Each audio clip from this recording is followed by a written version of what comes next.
Imagine you're working on the project of a lifetime. You just got inspired, you're on a roll, designing, and everything seems to be going good. But then, out of nowhere, blocked. You actually probably don't have to imagine that scenario, huh? Well, this fucking error is the bane of all designers, or at least all Photoshoppers. And Lord knows, the Photoshoppers are number one. Different topic, different story. It is the most infuriating error because, oh, you might think, well, that's fine. I'll just go ahead and save my document, come back later. Nope. Oftentimes, you can't even save your document because when you go to save, you just... What is going on, y'all? My name is Duran with DuranSupply.com, and I'm here to help you design smarter, not harder. Now, I've had my fair share of encounters with this mark of the devil, and I know you have too, but I actually haven't gotten this error in years. So let's go over exactly how you can stop getting this error forever and continue on creating your beautiful designs. Let's go. Okay, so the first thing you want to do is open up Photoshop, and from here let's actually first talk about why you get this error and what you could do right now for free to get it way less. But later on, I'm going to show you how I stopped getting it once and for all. It may cost you just a little bit of money up front, just one time, but for the peace of mind, I found it super worth it. So the reason you get this error is because you don't have enough space or memory on your computer. When you work inside of Photoshop, it stores temporary files or cache data in the memory or RAM of your computer. When it can't store any more data in your RAM, it stores those temporary files on your hard drive or scratch disk. So two variables are at play: your computer memory or RAM and your computer storage. So here's what you should do right now as an emergency fix, and only do this right after getting that error. First, you're gonna wanna close all heavy applications currently running on your computer. So that's things like Google Chrome, which takes up more RAM than you think, other Adobe applications like Premiere Pro, After Effects, or Adobe Illustrator, or just any heavy applications. Then go back to Photoshop and do Edit, Purge, and choose All. This is gonna clear up some of your RAM and hopefully at least allow you to save your document. Once you're able to save your document, fully close and restart Photoshop. And this will get you away from the scratch disk beast for now, but it is just a ticking time bomb. So here is what you should do right after that for a more lasting solution. Number one, you're gonna wanna allocate more RAM to Photoshop. This is gonna give Photoshop some more room to store those files. So go to your preferences in Photoshop, click on performance, and you can drag this slider up. But notice it gives you an ideal range. So if Photoshop is your main workhorse and you don't have a ton of other programs running concurrently like Premiere or Illustrator, you can just bump this up to the higher end of that ideal range.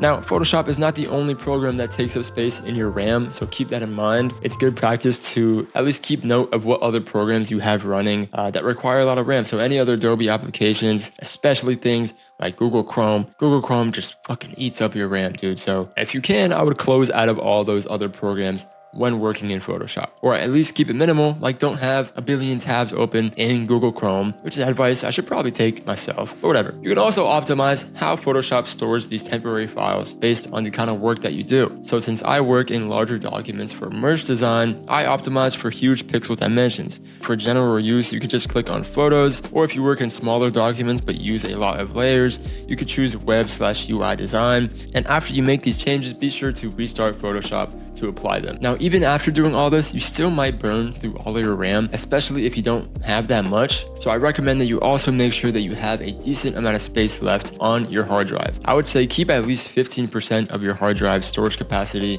free. So this means deleting any big files that you don't use, clearing up any junk and deleting what's in your recycle or your trash bins. You can use a program for this, but I just like to use the storage utility or the storage setting on my MacBook. It lets me sort through big files and delete the ones that I don't need anymore. So things like application installers, large zip files, unused programs, etc. If you're on PC, there's also a way to do this. I'm not on PC, so I can't show you, but I hear through the grapevine that you go to your settings, go to system, storage, and then clean up recommendations. I don't know, guys. I'm not on PC. So if you are on PC, I'm sure you can find it. You can search that up. I'm sorry. Now, all of this will insulate you 90% of the time from that terrifying error, but we're still not at 100% here. So here's what I did to never get that error ever again. I invested in an external hard drive to set as my scratch disk. And doing this gave Photoshop practically unlimited space to do whatever the fuck it's doing behind the scenes. You really do not need a huge amount of space on the hard drive or to dedicate an external drive solely to being your scratch disk. I still use this hard drive to store things like old project files, etc., but I just make sure there's a lot of empty space still left on it that Photoshop can use for whatever it's doing. Now, I and Adobe recommend that you don't use a USB or a thumb drive or something like that as your scratch disk. Just get an external hard drive, but I would highly recommend that you get an SSD and that it has at least 500 gigabytes of space on it. It could be any brand you find that maybe fits your budget or your price range, but personally, I really like and I fully recommend these little SSD drives from SanDisk. I love how compact they are, they're super portable, and I've never had an issue with them. If I did, I would let you guys know, but I don't. And you can tell I don't because I have